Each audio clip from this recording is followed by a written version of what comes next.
सुदामा जी ने एक मुट्ठी चावल दिए भगवान को। लाए तो 4 मुट्ठी थी, लेकिन लिया कितना 4 मुट्ठी में भगवान जी ने?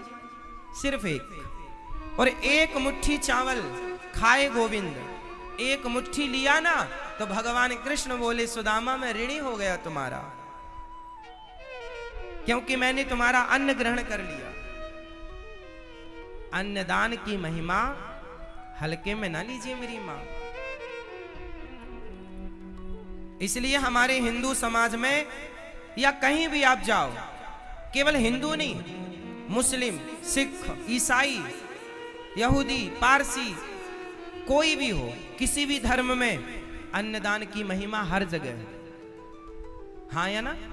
आप हमारे सिख भाइयों को देखो, हर गुरुद्वारे में लंगर चल रहा है, कोई भी आए भोजन करा रहे हैं। अन्नदान की महिमा है या नहीं? गुरु नानक देव जी, गुरु गोविंद सिंह जी यही समझा के गए हैं कि बेटा अन्नदान, भूखा ना रहे कोई। अन्नदान। सुदामा जी ने क्या दिया? अन्न दिया। भगवान बोले सुदामा मैं तुम्हारा ऋणी हो गया, वो ऋण कैसे चुकाऊंगा? विश्वकर्मा को बुलाया, जाओ सुदामा को धन धान्य से भर दो। एक मुट्ठी चावल के बदले इतनी संपत्ति दे दी भगवान ने कि लोगों की संपत्ति लुटा दी। मेरी माँ, एक मुट्ठी अन्नदान की महिमा इतनी है कि एक मुट्ठी अन्न में जितने दाने होंगे और उस दाने से जितनी चींटियां, अब ईश्वर की गणित देखिए। आपने जो अन्न दान दिया, उस आपके दिए दान से यदि आपने किसी को 4 रोटी और जरा सा कटोरी भर चावल और जरा दाल दी तो आदमी का पेट भर जाएगा, एक आदमी का पेट भरेगा ना। लेकिन भगवान का गणित एक आदमी से नहीं होगा। भगवान कहते हैं कि उस दान से जितनी चींटियों का पेट भर जाएगा उतने जन्मों तक तुम्हें स्वर्ग का सुख प्राप्त होगा। खाया एक आदमी पर हिसाब ईश्वर का चींटियों से।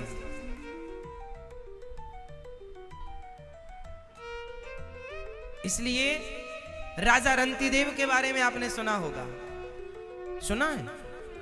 हमारे यहां एक राजा हुए हैं रंतिदेव, 64 दिन से भूखे थे, बेटा, पत्नी और स्वयं रंतिदेव। सूखा पड़ा था, सारा राजकोष खजाना लुटा दिया, सबको खिला पिला दिया, कुछ नहीं बचा, सब बेच दिया, प्रजा को खिलाया। सब देने के बाद अब स्वयं भूखे, कहीं नहीं मिला, जंगल में दर दर की ठोकर खा रहे हैं। 64 दिन बाद देखिए, 64 डेज, इतने दिनों तक वो जंगल में भटकते रहे, अन्न का दाना नहीं मिला, जंगल के घास पत्ते खाकर तीनों ने अपना गुजारा किया। 65वें दिन वो एक गांव में गए, वहां भंडारा चल रहा था, अन्न क्षेत्र, तो वहां उन्हें खीर और पूरी का प्रसाद मिला।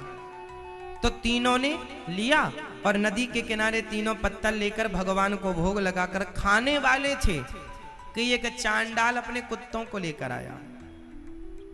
चांडाल बोला भैया हम बड़े भूखे हैं, 16 दिन से कुछ नहीं खाया है। रंतिदेव ने कितने दिन से नहीं खाए? 64। और सामने वाला कह रहा मैं 16 दिन से नहीं खाया। तो रंतिदेव ने अपनी थाली, भैया तुम खा लो, देखिए खुद भूखे हैं, भूखे रहकर तुम खा लो। चांडाल ने शुरू किया खाना। पत्नी बोली पति से आप अपनी थाली मत दो, मैं अपनी देती हूं। पत्नी ने दे दिया। चांडाल ने दोनों की थाली उड़ा ली, दोनों की खा ली। बोला कि अब मेरा कुत्ता भूखा है, ये भी बड़ा भूखा। तो छोटा सा बच्चा था, उसने अपनी थाली खिसकाई और तीनों पानी पीकर नदी का और भगवान का धन्यवाद बोले, हे प्रभु आपका धन्यवाद। तो चांडाल ने पूछा कि आपको तो खाने को मिला नहीं, अब आप धन्यवाद ईश्वर का क्यों दे रहे हैं, आप तो भूखे। रंतिदेव ने कहा मुझे अन्न नहीं मिला तो क्या हुआ, कम से कम पेट भर पानी तो मिला, जो मिला उसका धन्यवाद ईश्वर को दे रहा हूं। और जब ये कहा तो चांडाल नहीं था वो, भगवान उस रूप में आए थे। भगवान ने प्रकट होकर हृदय से लगा लिया रंती देव को, वाह राजन, तुम्हारे जैसा अन्नदान करने वाला युगों युगों तक तुम्हारा नाम अमर होगा। भगवान ने रंती देव को एक थाली, उसमें कितनी पूड़ियां रही होंगी और कितनी खीर और साग रही होगी, उतना सा दान दिया कि युगों युगों तक रंती देव जी का नाम गाया जा रहा। यह है अन्नदान की महिमा। इसलिए गौरी गोपाल भगवान का जो अन्न क्षेत्र चलता है, गौरी गोपाल भगवान की रसोई में जो हजारों संत भक्त प्रसाद लेते हैं, ये पुरुषोत्तम माह है। आप भी एक दिन की प्रसादी अपनी ओर से बंटवाकर अन्नदान, जीवन में अच्छे काम करते रहो और बुरे काम से बचते रहो। यहां भागवत जी की पोथी पाठ आप यजमान परिवारों ने बिठाई है 261। अभी 10 अगस्त से फिर भागवत जी की पोथी पाठ होंगी पुरुषोत्तम माह में। 10 से 16 तक ही पुरुषोत्तम माह है। 16 तारीख को पुरुषोत्तम माह पूरा हो रहा है। तो पूरा होते ही भागवत जी का ये पोथी पाठ आप अपने घर के सुख शांति आनंद पुत्रों के लिए चाहें तो करा सकते हैं। कल हम लोगों ने सुना कि राजा परीक्षित को 7 दिन में मरने का श्राप लगा। परीक्षित जी को 7 दिन में मरने का श्राप क्यों लगा? उन्होंने एक संत का अपमान कर दिया। क्या किया? मरे हुए सांप को उनके गले में डाल दिया। समीक जी उनका नाम था। परीक्षित जी कौन है? आप परीक्षित से परिचित हैं? नहीं? चलो सुन लो, परीक्षित कौन है? अर्जुन को जानते हैं? अर्जुन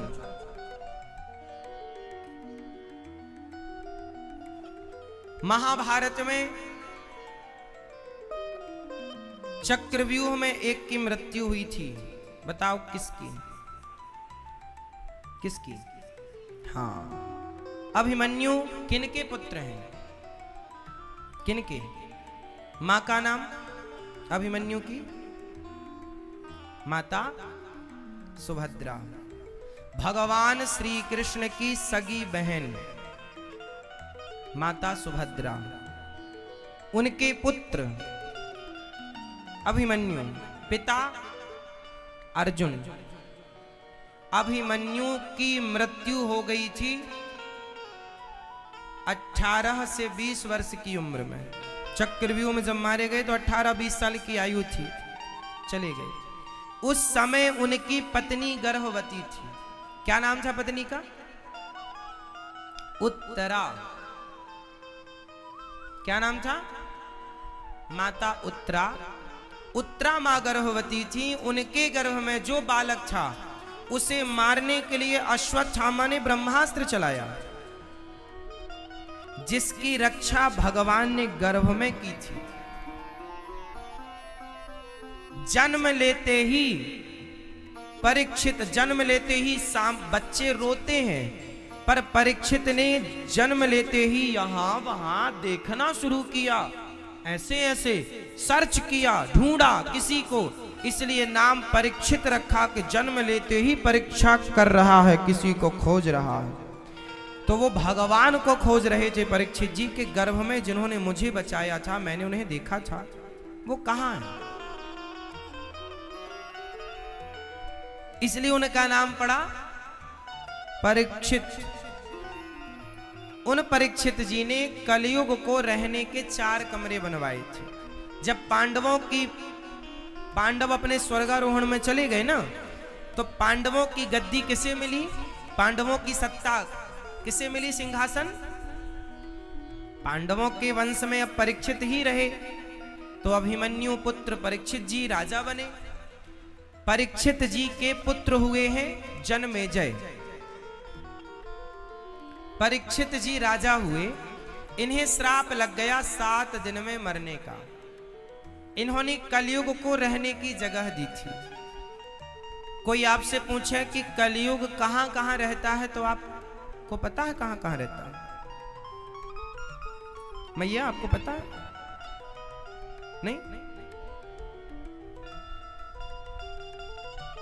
कलयुग कहां कहां रहता है?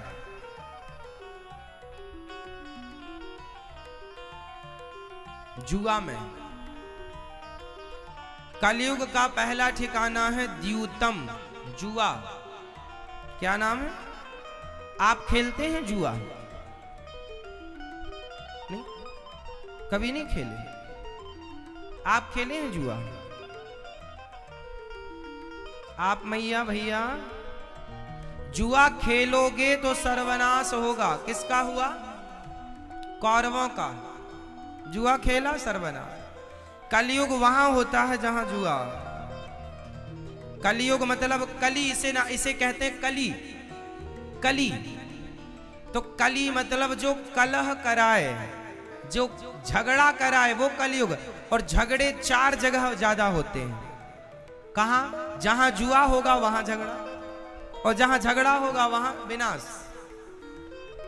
क्यों जी? सिंपल समझो। कलह, द्यूतम, पानम, जहां शराब होगी वहां कलह। कलयुग का दूसरा स्थान शराब है। शराब पीने वाला, पिलाने वाला, ये सब पापी हैं।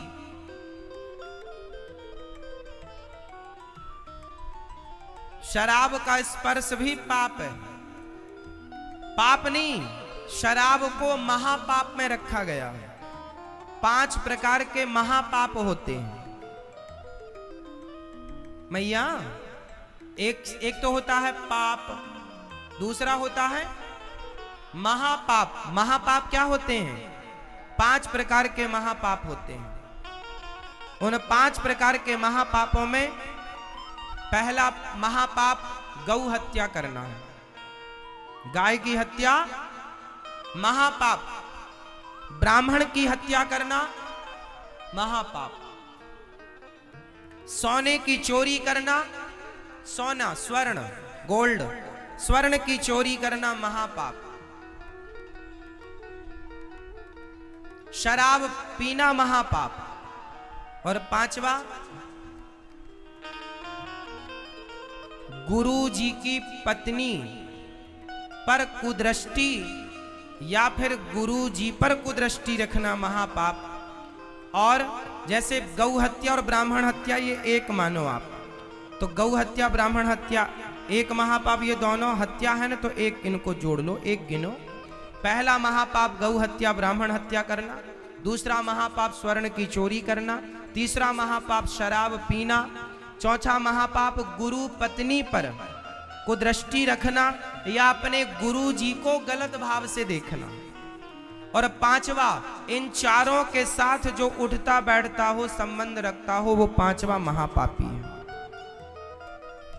यदि आपकी दोस्ती शराबियों से है तो आप महापापी हैं।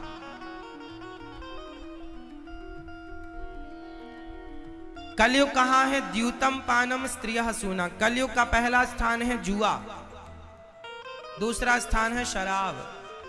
स्त्रियां, जहां पराई स्त्री पराये पुरुष पर लोग नजर रखें, वहां उनके साथ दुराचार करें, वो कलयुग है, वो कलह, व्यभिचार बोलते हैं इसे। द्यूतम पानम स्त्रियः सूना, मांस। और स्वर्ण, जो बेईमानी से धन 2 प्रकार से कमाया जाता है, एक ईमानदारी से, एक बेईमानी से। तो जो बेईमानी से कमाया धन है उसमें कलयुग का वास होता है। और कलयुग के 5 स्थान हैं, द्यूतम पानम स्त्रियः सूना और बेईमानी का धन। कलयुग 5 जगह पर रहता है। अरे जितना है उसमें खुश नहीं रहता आदमी। आप लोगों के पास जितना है उसके खुशी पास क्या नहीं है? अच्छा आप बताओ, इस संसार में सबसे सुखी कौन? ऑप्शन, इस संसार में सबसे सुखी कौन? जिसके पास पैसा है वो या जिसके पास संतोष है वो? कौन? पैसे वाले सुखी होते तो सारे पैसे वाले सुखी हो जाते, पर पैसे वाले तो आत्महत्या कर लेते हैं। नहीं किया क्या? मैंने एक आदमी के बारे में सुना, आप लोगों ने भी, अभी न्यूज में मैंने सुना, अभी 8-10 दिन पुरानी न्यूज है, कोई बहुत योगपति ने आत्महत्या कर ली। आए दिन आप सुनते रहते हैं। पैसे में सुख होता तो ये पैसे वाले भैया आत्महत्या काहे कर लेते हैं? रिक्शे वाले को सुना आपने कभी कि रिक्शे वाले ने आत्महत्या कर ली? नहीं सुना होगा। क्यों? क्योंकि सुख पैसे में होता तो पैसे वाले कभी आत्महत्या ना।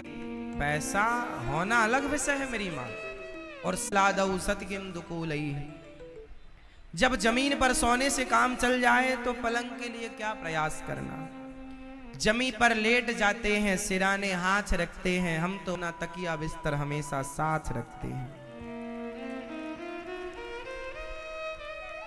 ज्यादा हाय हाय का, जिसका सामान कम है वो सुखी है, और जिसका सामान ज्यादा है। अब आप लोग वृंदावन, जिनका ज्यादा सामान होगा ना वो ज्यादा परेशानी से आए होंगे, और जिनका कम सामान मस्त। तो ये जीवन की यात्रा ऐसे ही है मेरी माँ। अब कुछ मैयाएं तो लड़ुआ गुजिया बना के भी ले आई हैं।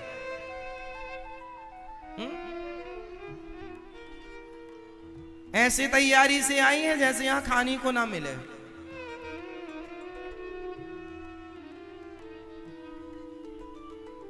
सोचो कि 7 दिन के लिए इतना सामान लाए हो तो जहां हमेशा के लिए जाना है वहां कितने लड्डू बना के ले जाओगे? वहां कितना बड़ा सूटकेस होगा, कितना सामान होगा। ये जिंदगी एक यात्रा है। आप लोग सब सुने, जिंदगी एक सफर है सुहाना, यहाँ कल क्या हो किसने जाना। जिंदगी एक सफर है सुहाना, यहाँ कल क्या हो किसने जाना। तो जिंदगी क्या है? सफर, यात्रा। आप सब कौन हैं? आप सब कौन हैं? यात्री हैं, सच है ये। जैसे आप महाराष्ट्र से श्रीधाम वृंदावन यात्रा करके आ गए 7 दिन के लिए, ऐसे हम 50 साल, 100 साल, 25 साल, 20 साल की इस यात्रा पर आए हैं। यात्रा पूरी होगी वापस। तो यात्री हैं, और यात्रा उनकी ज्यादा अच्छी होती है जिनके पास सामान, कहीं उसके रास्ते में लकड़ी रख दे तो वो घूम के जाए, फिर कहीं उसके रास्ते में। तो बच्चे थे ना तो अक्कल नहीं थी।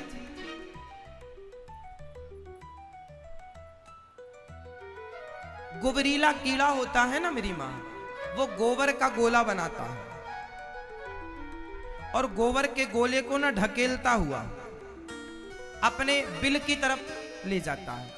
लेकिन एक गुबरीला कीड़ा ने इतना बड़ा गोला बना लिया कि जब ढकेलता हुआ, मेहनत करता हुआ एक तो बिल के पास ले गया, लेकिन उसका बिल छोटा सा होता है, उसके बिल का मुंह छोटा होता है। अब बिल का मुंह इतना सा, दरवाजा इतना सा और ढेला इतना बड़ा, तो ढेला घुसा ही ना। मतलब जितनी मेहनत की उसने, सारा समय गोला बनाने में लगाया और गोला घुसा ही नहीं। यही हाल तुम्हारे है कि सारी जिंदगी तुम जोड़ जोड़ के इतना गोला कर लेते हो कि उसमें से एक रत्ती तुम लेकर ना जा पाओगे, सब यहीं छोड़ के जाओगे, को घुसेगा नहीं। कि मोक्ष का दरवाजा इतना सा है कि वहां तुम अकेली घुसोगे, वहां तुम्हारे जितना जोड़ तंगोड़ के रखा है वो ना घुसेगा,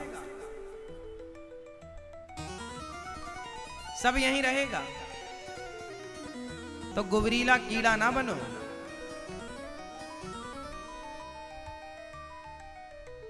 है ना मेरी मां? तुम्हारे संग क्या जाएगा?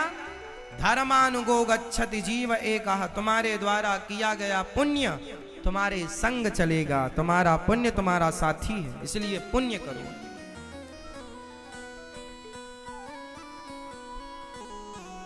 आशाएं, इच्छाएं,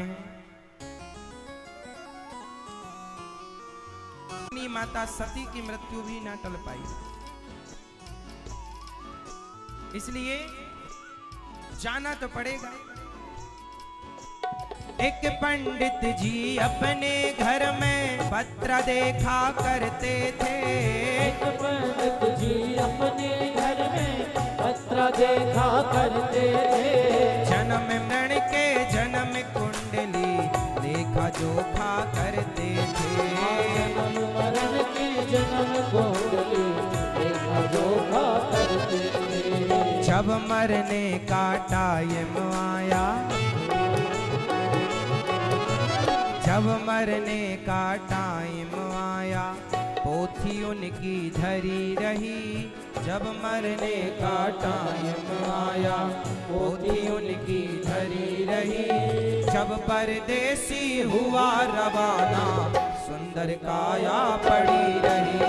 जब परदेसी हुआ रवाना, सुंदर काया पड़ी रही। आशाओं का हुआ खात्मा, दिल की तमन्ना बनी रही। जब परदेसी हुआ रवाना, सुंदर काया पड़ी रही। जब परदेसी हुआ रवाना, सुंदर काया पड़ी रही। हे हरि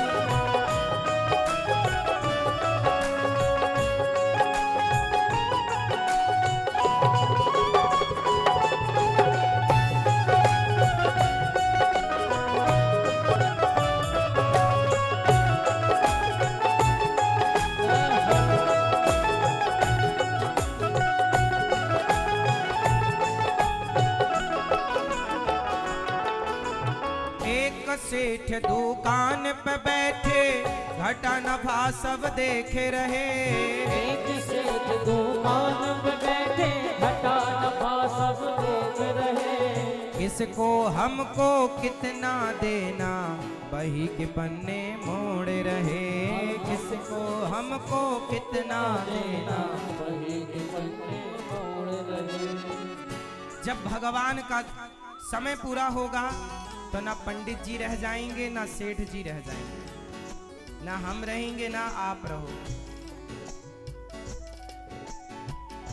एक सेठ जी थे, वो देख रहे थे किससे कितना लेना है, किसे कितना देना है, क्या है साहब।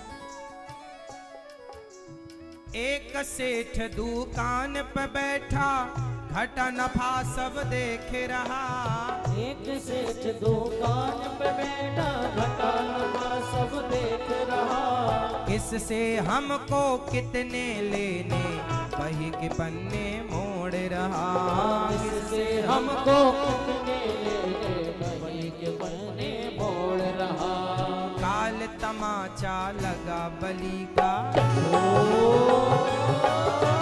काल बलि का लगा तमाचा। कलम कलम कलम कलम कान में धरी रही। कलम कान में धरी रही। जब परदेशी हुआ रवाना, सुंदर काया पड़ी रही। जब परदेसी हुआ रवाना, सुंदर काया पड़ी रही। आशाओं का हुआ खात्मा, दिल की तमन्ना बनी रही। जब परदेसी हुआ रवाना, सुंदर काया पड़ी रही। हो जब परदेसी हुआ रवाना, सुंदर काया पड़ी रही।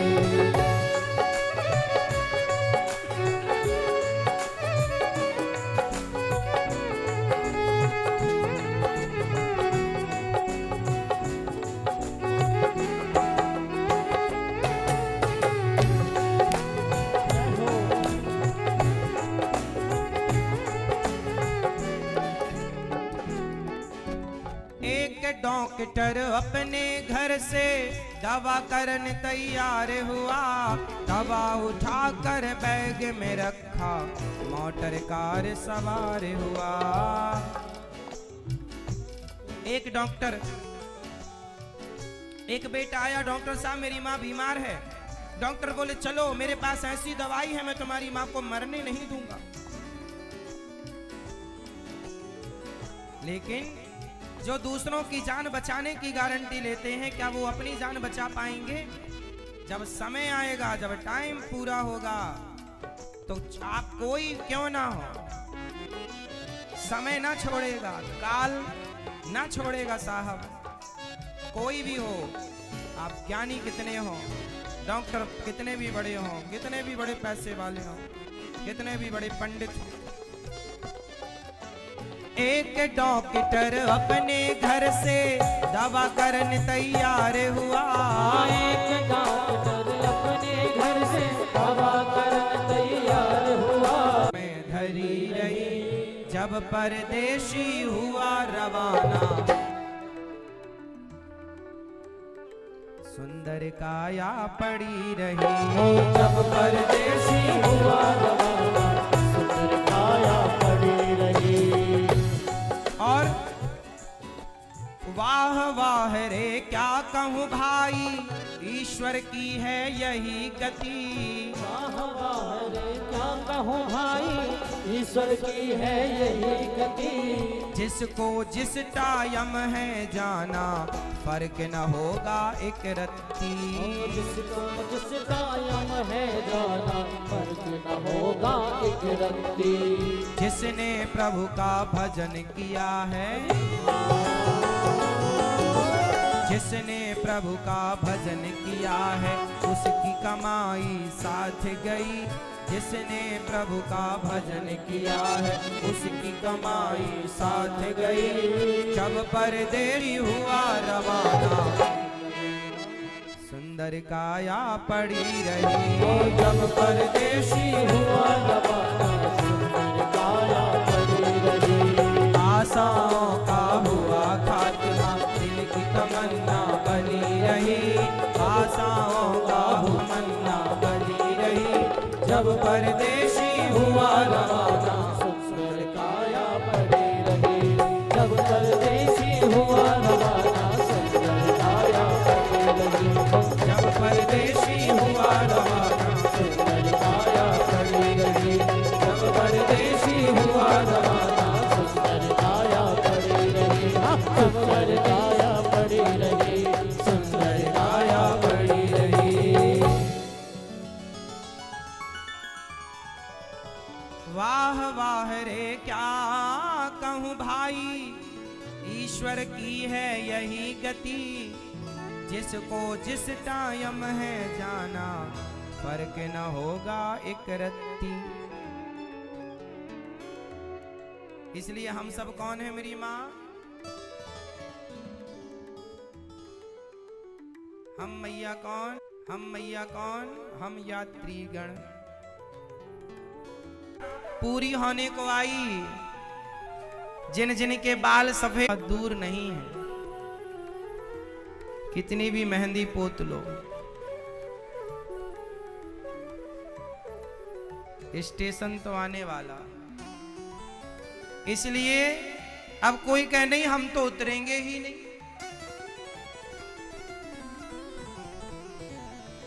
उतरना स्वीकार करो।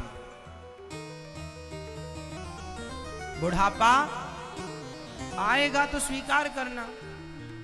बालों का पक जाना बुढ़ापे के संकेत हैं। आंखों में कम दिखने लग जाना बुढ़ापे के संकेत हैं।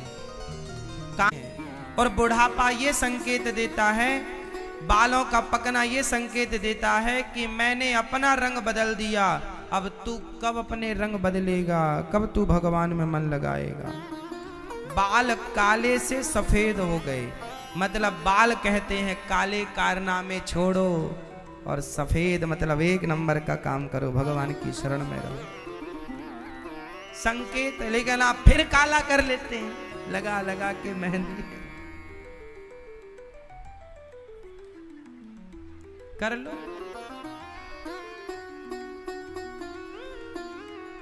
हमारी मैयाएं तो लाल कर लेती हैं, लाल से अच्छे तो सफेद ही थे।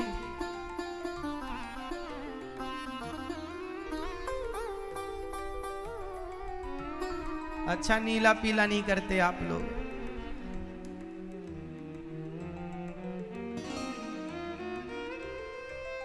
कम काम करते हैं तो मतलब आदमी थोड़ा बहरा हो जाता बुढ़ापे में। तो बहरा हो जाना अच्छा है या बुरा है? बताओ, सबसे सवाल है, बहरा हो जाना अच्छा है कि बुरा है? आप बताओ। बुरा है? बताओ। बुरा है? आप बताओ जोर से। अरे बुढ़ापे में तो बहरा ही होना चाहिए। सबकी सुनोगे तो बुढ़ापा बहुत खतरनाक बीतेगा। बुढ़ापे में ज्यादा सुनाई पड़ेगा ना तो महाराज बहू ने ऐसा कह दिया, अब रो रही है सास लोग। अच्छा था कि बहरी हो जाती तो कम से कम ये रोना तो मिट जाता। इसलिए भगवान ने तो सब ठीक व्यवस्थाएं की थी, तुम ही मशीन घुसा घुसा के सुनते हो। जो नहीं सुनना वो भी सुन रहे हो। अब सुनोगे तो मरोगे, रहो दुखी, भोगो। जबरदस्ती लगानी है मशीन। कम सुनो। क्या करना, आप सबकी बहुत सुन ली, अब अपने हृदय की सुनो, अपने भीतर के बैठे परमात्मा की सुनो। और उसकी सुनने के लिए कानों की जरूरत नहीं पड़ती। इसलिए बुढ़ापे में कान चले जाते हैं। अच्छा ना समझो, गहराई में ना जाओ तो उसका कोई क्या करे। बुढ़ापे में आंखों से कम दिखता है, इसलिए कि अब बहुत देख लिया जो देखना था। अब केंद्रित करो अपनी नजरों को भगवान के चरणों में। उनके चरण मन में बसाओ और उन्हीं का ध्यान करो। भगवान को देखने के लिए आंखें नहीं, सूरदास जी की आंधेरी आंखें चाहिए। सूरदास जी की आंखें चाहिए, हृदय की आंखें चाहिए, मन की आंखें।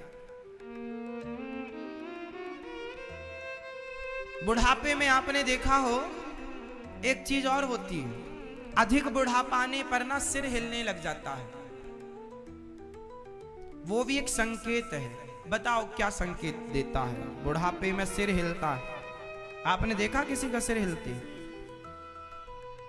तो क्या मैसेज दिया उस बूढ़ी अम्मा ने या बूढ़े पिता ने? सिर हिला के क्या मैसेज दिया? आपने क्या सीखा? कुछ नहीं, कुछ सीखते ही नहीं है आप लोग। स्त्रियों का अलग सिर हिलता है, अलग ढंग से, अलग दिशा पर, पुरुषों का अलग दिशा पर। बता, पुरुषों का कैसे सिर हिलता है बुढ़ापे में?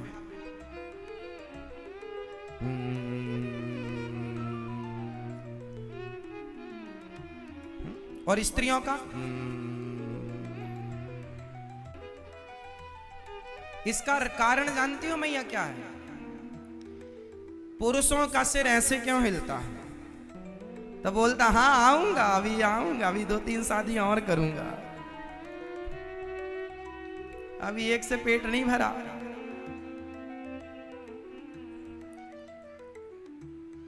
और स्त्रियों से भगवान पूछते हैं क्यों आओगी? नहीं भगवान, बहुत परेशान हो गई मैं,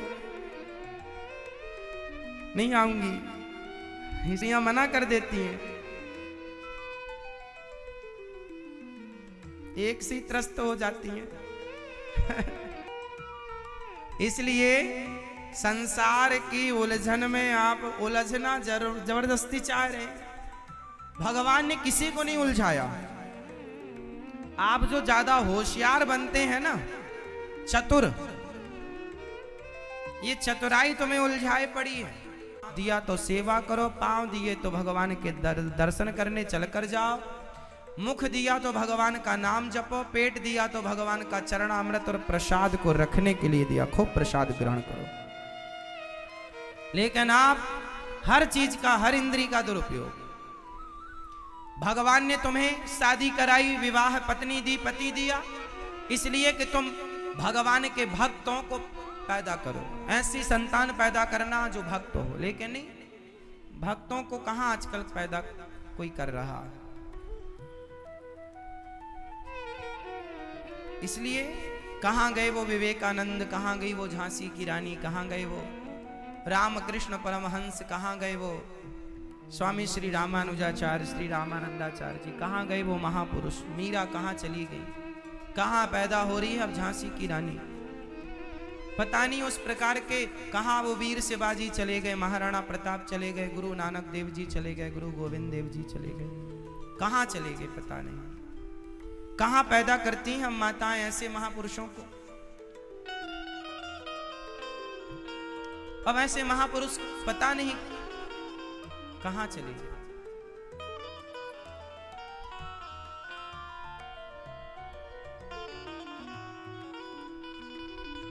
सुखदेव भगवान ने राजा परीक्षित से कहा, भगवान की शरण में रहना चाहिए, भगवान की उपासना करनी चाहिए।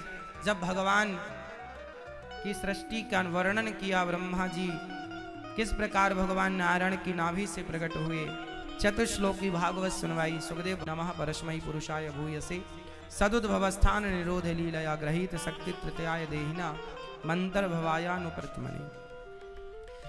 भगवान नारायण की नाभि से कमल, कमल में ब्रह्मा जी उत्पन्न हुए। ब्रह्मा जी ने 4 पुत्रों को जन्म दिया, सनक, सनंदन, सनातन, सनक।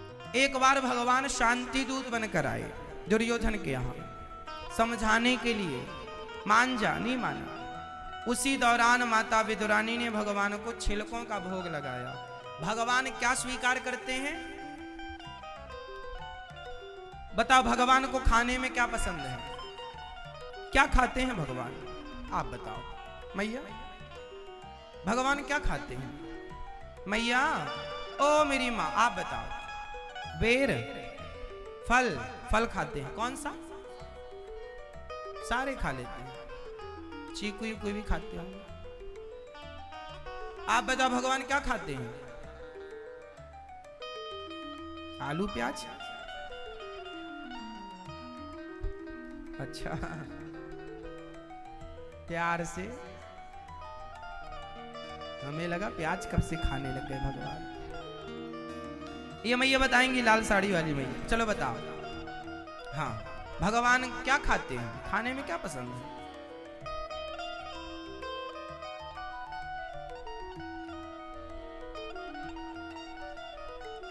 भगवान क्या खाते हैं मेरी माँ, भगवान क्या खाते हैं जानते हैं, भावग्राही जनार्दना, भगवान भाव के भूखे हैं भगवान। जब आप दाल चावल सब्जी रोटी भगवान को रखती हो या फल, तो भगवान खाते हैं उसमें से कुछ, नहीं खाते। कैसे खाते हैं,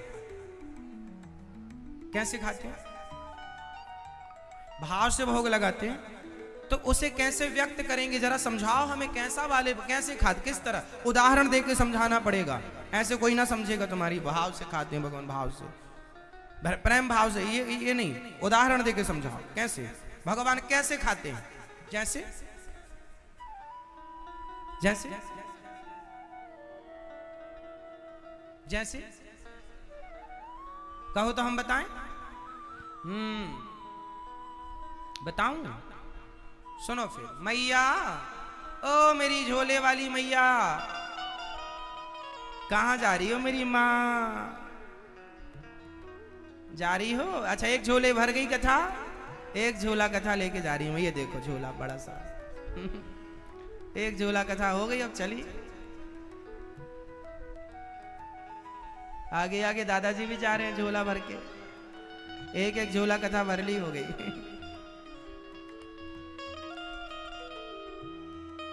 हाँ,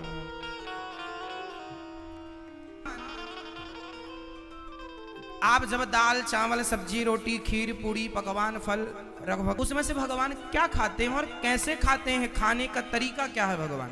आओ, जैसे जैसे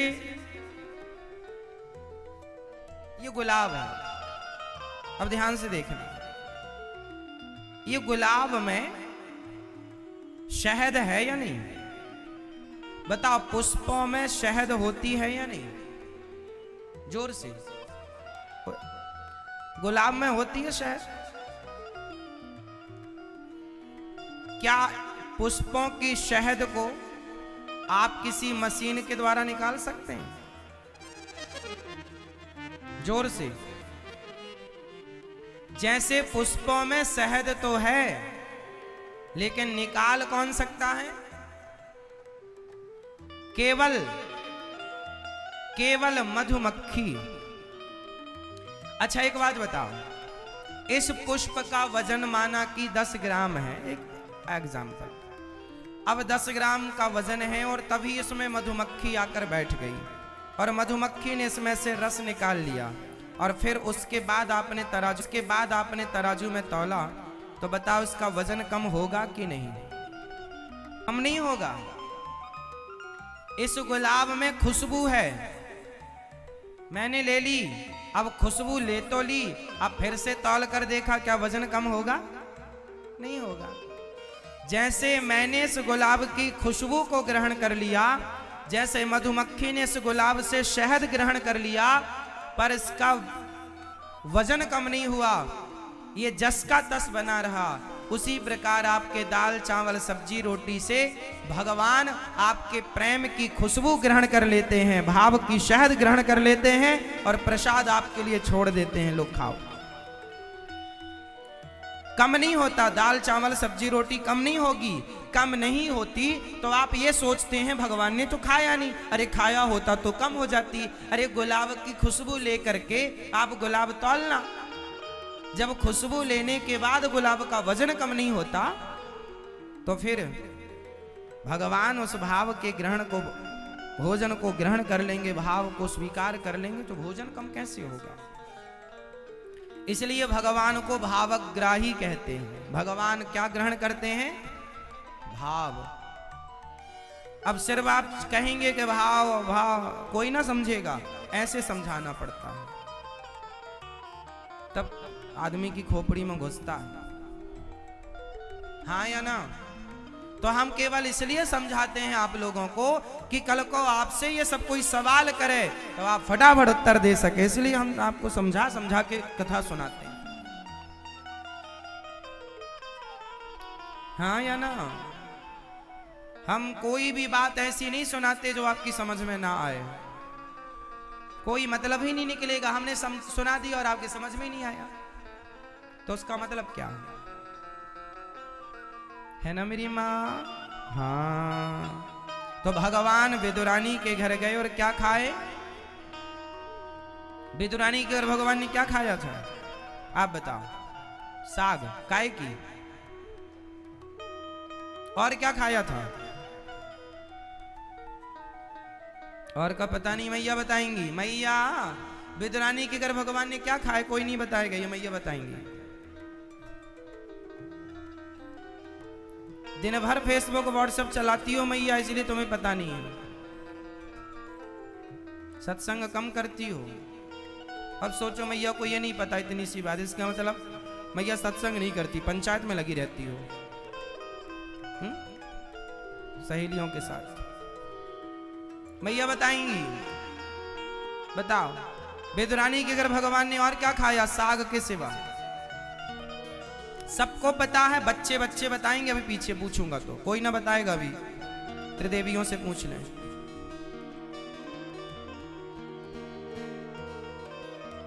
क्या खाया था? भाव के साथ खाया था भाव में रोटी डुबा डुबा के खाई।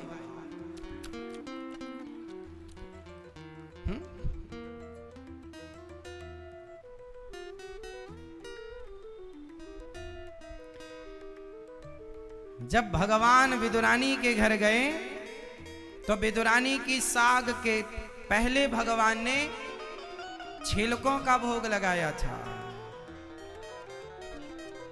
किसका भोग लगाया? किसके छिलके थे वो?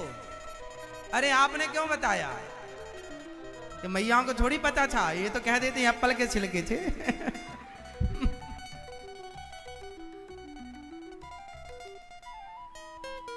मेरी मां सत्संग क्यों नहीं करती हो आप? इतना सरल उत्तर नहीं दिया आपने।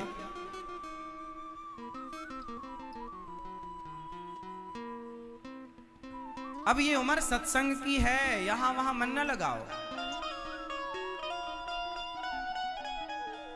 भगवान ने दुर्योधन के 56 भोग त्यागे और विदुर जी के घर जाकर विदुरानी के हाथों से केलों के विदुरानी केला छीलती गई और फल फेंकती गई और छिलका भाव से देती गई। भगवान ने छिलकों का भोग लगाया।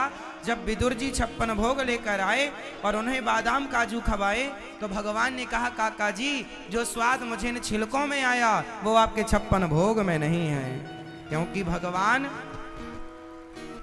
भाव का भूखा हूं मैं, भाव ही एक सार है, भाव से भज ले मुझे तो भव से बेड़ा पार है। मैया बुरा तो नहीं मान गई आप? बुरा ना मानना मेरी माँ बात का। बस हम तो ये कह रहे हैं सत्संग किया करो, बस इससे आपका भला है। तो भगवान विदुरानी के घर जाके क्या खाते हैं? छिलका। और साग किसकी खाए? कोई आपसे पूछ ले कि साग किसकी थी, तो भतुए की साग थी। भतुआ जानते हैं? नहीं जानते, बहुत लोग नहीं जानते, सब जगह नहीं होता। भतुआ कितने लोग जानते हैं? भतुए की साग। भतुआ बड़े बड़े शहरों में बिकता है, साग बनती है। अपने यहाँ भतुआ ना खेतों में कचरे के तौर पे होता है, जिसे गाय वाय खाती है। उसे बोना नहीं पड़ता, वो खेतों के साथ वो कचरे की तरह होता है। उसे किसान नींदता है, नींदता मतलब उखाड़ करके फेंकता है, या फेंक दो या गाय भैंस खा लेती है। पर उसकी साग भी बनती है बड़ी स्वादिष्ट। तो विदुरानी ने भगवान को जो साग खिलाई वो जंगल के पत्तों की साग थी, वो भतुए की साग थी, है ना? तो भतुए की साग।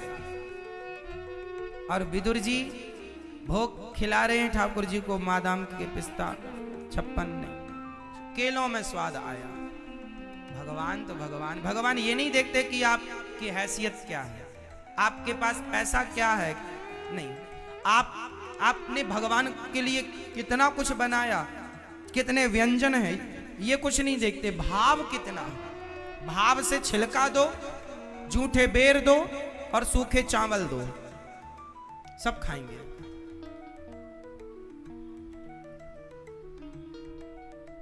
इसलिए भगवान प्रेम के भूखे। इसके बाद भगवान ब्रह्मा जी ने अपने शरीर से संतों को प्रकट किया, फिर मनु और शत्रुपा को प्रकट किया। और पृथ्वी थी नहीं, वाराह भगवान ने प्रकट होकर और पृथ्वी की स्थापना की, हिरण्याक्ष को मार दिया। बोलिए वाराह भगवान की। और वाराह भगवान ने पृथ्वी को सुव्यवस्थित किया। ब्रह्मा जी के शरीर से 2 लोग प्रकट हुए, दाहिने अंग से मनु और वाम अंग से शत्रुपा। मनु और आप किसकी संतान है मैया? मनु की। इसलिए हमें मनुष्य कहा जाता है। हमें मनुष्य क्यों कहा जाता है? क्योंकि हम मनु की संतान हैं।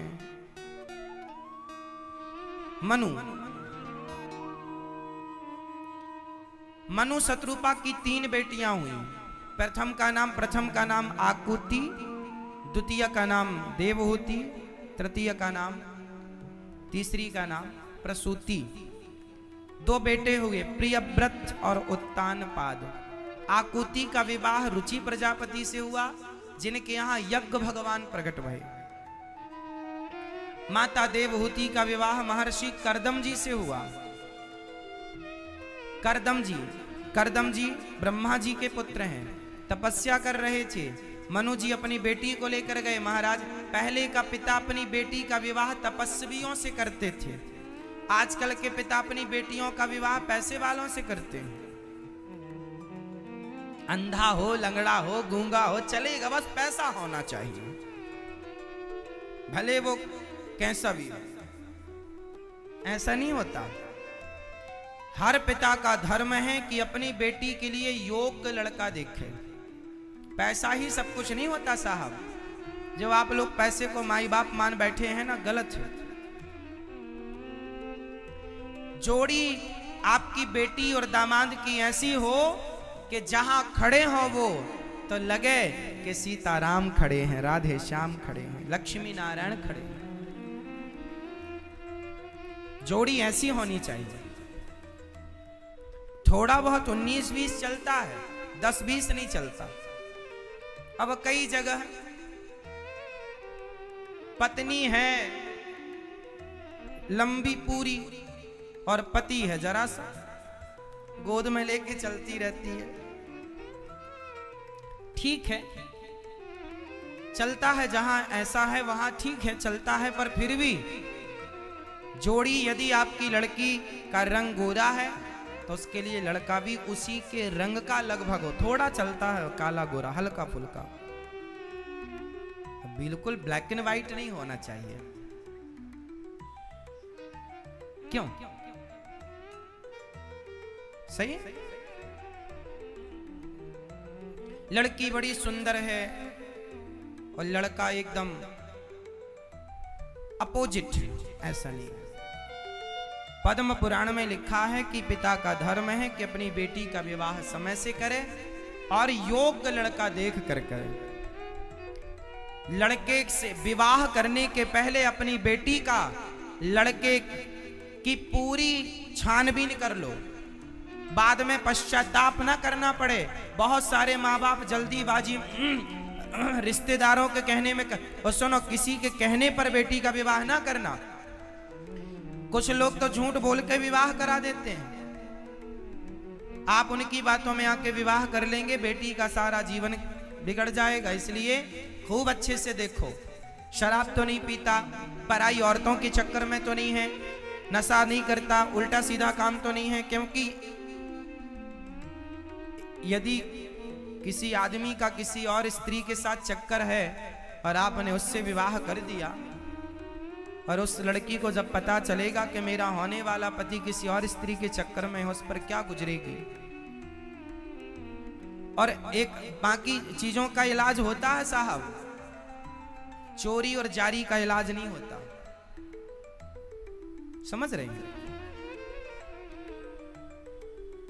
जिस आदमी को चोरी करने की आदत हो गई है ना, उसे कितने भी जूता मारो वो चोरी करेगा। और जार समझते हैं? जार पुरुष, बताओ जार पुरुष किसे कहते हैं? हैं? हाँ, जार पुरुष लोग कहते हैं ना, जार पुरुष नहीं समझते। चलो हम समझाते हैं। जो पुरुष अन्य स्त्रियों से रिश्ता रखे, अन्य स्त्रियों के संबंध में रहे, अन्य स्त्रियों के संपर्क में रहे, उसे जार कहते हैं। जैसे स्त्रियों को अन्य पुरुषों के संबंध में है तो वैश्या कह देते, वैश्या है। तो स्त्रियों में तो वैश्या हो जाता है, पुरुषों में जार, जार पुरुष। चोरी जारी, इनसे बचना चाहिए। पर स्त्री पर पुरुष के चक्कर, आपकी बेटी का भविष्य, इसलिए अपने बेटों को बढ़िया संस्कार दो, चरित्रवान बने, चरित्रहीन ना बन जाए। लड़की के लिए बढ़िया लड़का देखो और पैसे वाला मत देखो, टैलेंटेड लड़का देखो, योग्यता देखो। योग्यता होगी तो कल खूब पैसा कमा लेगा, जरूरत नहीं है तुम्हें पैसे वाले को देखने की। काबिलियत होगी तो खूब कमाएगा, और नालायक हुआ तो करोड़पति क्यों ना हो, ले आएगा फुटपाथ पर। क्यों जी? हमारे यहां कहावत है, पूत कपूत तो क्यों धन संचय, और पूत सपूत तो क्यों धन संचय।